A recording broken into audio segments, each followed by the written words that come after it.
बाबासाहेब आंबेडकरांच्या विचारातून आज आम्हाला छत्रपती संभाजी महाराजांचं पुस्तक वाचायला मिळालं असतं. छत्रपती शिवाजी महाराजांचे विचार काय होते? धर्मसत्ता ही राजसत्तेवर प्रबळ होता कामा नये. छत्रपती शिवाजी महाराजांचे विचार आहे, धर्मसत्ता ही राजसत्तेवर प्रबळ होता कामा नये. जर धर्मसत्ता ही राजसत्तेवर जर प्रबळ झाली, शासन करणारा शासनकर्ता हे राज्य व्यवस्थित चालू शकत नाहीये. म्हणून धर्मसत्ता ही धर्मसत्तेच्या बाजूला, राज्यसत्ता ही राज्यसत्तेच्या बाजूला, या दोघांचं विलीनीकरण न करता नेत्यांनी ते राज्य व्यवस्थित चालवलं पाहिजे. आणि ते कशामध्ये आणलं? संविधानामध्ये. बाबासाहेब आंबेडकरांनी ते वाचलं, ते संविधानामध्ये आणलं. आणि म्हणून बाबासाहेब आंबेडकर काय म्हणतायत की हे संविधान जे मी लिहिलेलं आहे ती मी रक्ताचं पाणी करून लिहिलेलं आहे. शासन करणारा शासनकर्ता संविधानाच्या अंमलबजावणी केली तरच माझं संविधान हे पुढे चंद्र सूर्य तारे आहे तोपर्यंत टिकेल आणि जगेल आणि राहील. बाबासाहेब आंबेडकरांनी स्पष्ट लिहून ठेवले. छत्रपती चिकित्सक वृत्तीने, अभ्यासू प्रवृत्तीने ज्यावेळेस आपण इतिहासाचं अवलोकन करतो, वाचतो आणि वाचल्यानंतर ज्यावेळेस आपल्याला गाभा मिळतो, ते गाभा कशातून मिळतो? आपली विवेक बुद्धी ही जागृत आहे. आणि वाचल्यानंतर आपण जे मांडणी करतो निपक्षपाती म्हणजे आपण मांडलं पाहिजे. मी जर म्हटलं खरं बोला, इथं कुणाला खरं बोलावं किंवा बरं वाटावं म्हणून बोलायला नाही आलो मी, पण जे आहे ते बोललं पाहिजे, केलं पाहिजे. आणि याचा अर्थ असं पण नाही की या देशातले मुसलमान नालायकाचे नाही. प्रत्येकाला संविधानाने अधिकार दिला.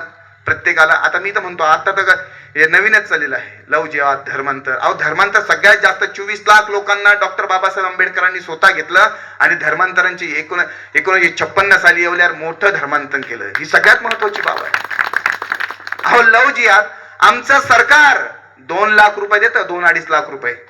प्रेम विवाह केला तर 2.5 लाख रुपये देतं. पहा, समाज कल्याण विभागामध्ये जाऊन बघा, 2.5 लाख रुपये. जो प्रेम विवाह करेल त्याला 2.5 लाख रुपये. मग आम्ही तोच मुद्दा घेतो. का करतात? जातीमध्ये, धर्मामध्ये भेदभाव न करता आपण एकमेकाने सगळे एकत्र येऊन गुण्यागोविंदाने राहिला पाहिजे.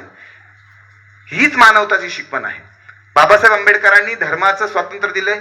छत्रपती शिवाजी महाराजांनी सुद्धा त्या कालखंडामध्ये तुमचा धर्म तुमच्यापाशी 4 भिंतांनी चौकटीच्या आतमध्ये, तुम्ही बाहेर आला, घराच्या मंदिर मशिदीच्या बाहेर आलात तर तुम्ही या भारत देशाचे किंवा मग या स्वराज्याचे मावळे आहात.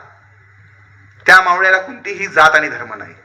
हे छत्रपती शिवाजी महाराजांनी त्यांच्या शिवकालीन कार्यखंडामध्ये लिहिलंय. बाबासाहेब आंबेडकरांनी सुद्धा तेच मांडलंय. ही माणसं पहा, छत्रपती शिवाजी महाराज मराठा, त्यांना गुरु मानणारे कोण? महात्मा ज्योतिबा फुले. महात्मा ज्योतिबा फुलेंनी या देशामध्ये सगळ्यात पहिली शिवजयंती साजरी केली असं इतिहासामध्ये आपण अनेक वेळेस पाहिलेलं आहे. रायगडावर ज्या वेळेस एक परदेशातून एक इंग्रज अधिकारी आलेला होता बाबा छत्रपती शिवाजी महाराजांना अभ्यास करण्यासाठी त्यावेळेस तो पुण्यामध्ये आला. पुण्यामध्ये आल्यानंतर महात्मा ज्योतिबा फुलेंनी पाहिलं की कोणीतरी परदेशातून एक इंग्रज अधिकारी आलाय. कशाला आला? तर शिवाजी नावाचा कोणतरी राजा होऊन गेलेला आहे, त्याच्यावर संशोधन करण्यासाठी आलाय. महात्मा ज्योतिबा फुलेंनी तर्क लावला, अरे एवढा मोठा बलाढ्य राजाचा अभ्यास करण्यासाठी परदेशातून एक इंग्रज अधिकारी येतोय, मग कुठं आहे, काय करतो? मग याचं सगळं इतिहासामध्ये आहे. मी माझ्या मनातलं सांगत नाहीये. हे आपण एक्सेप्ट केलं पाहिजे, सांगितलं पाहिजे, बोललं पाहिजे. त्याच्यानंतर शिवजयंती चालू केली. म्हणजे इथं माळ्यांनी एका मराठा राजाची ज्यावेळेस सत्याला शोधणारा समाज, मग त्याच्यामध्ये काय येतं? बुरसटलेल्या चाली रीतीला छेद देऊन समाजामध्ये माणसाला माणूस म्हणून जगवण्याचा अधिकार जर कुणी दिलाय तर महात्मा ज्योतिबा फुलेंनी दिलाय. त्याच्यावर विशेष गहन असा अभ्यास केला.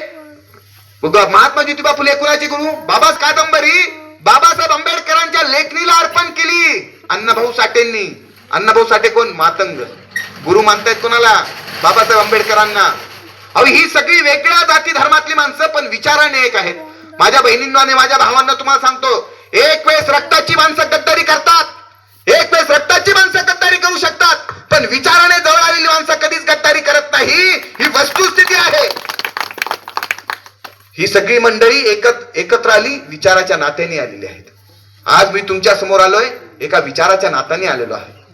इथं मला समाजामध्ये, मी आतापर्यंत रवी भाऊ, अनिल भाऊ, मी कधीच समाजामध्ये असं द्वेष पसरल किंवा मग कुणाला काही असं वाईट त्रास झालेला आहे. मी भरपूर आतापर्यंत वयाच्या आता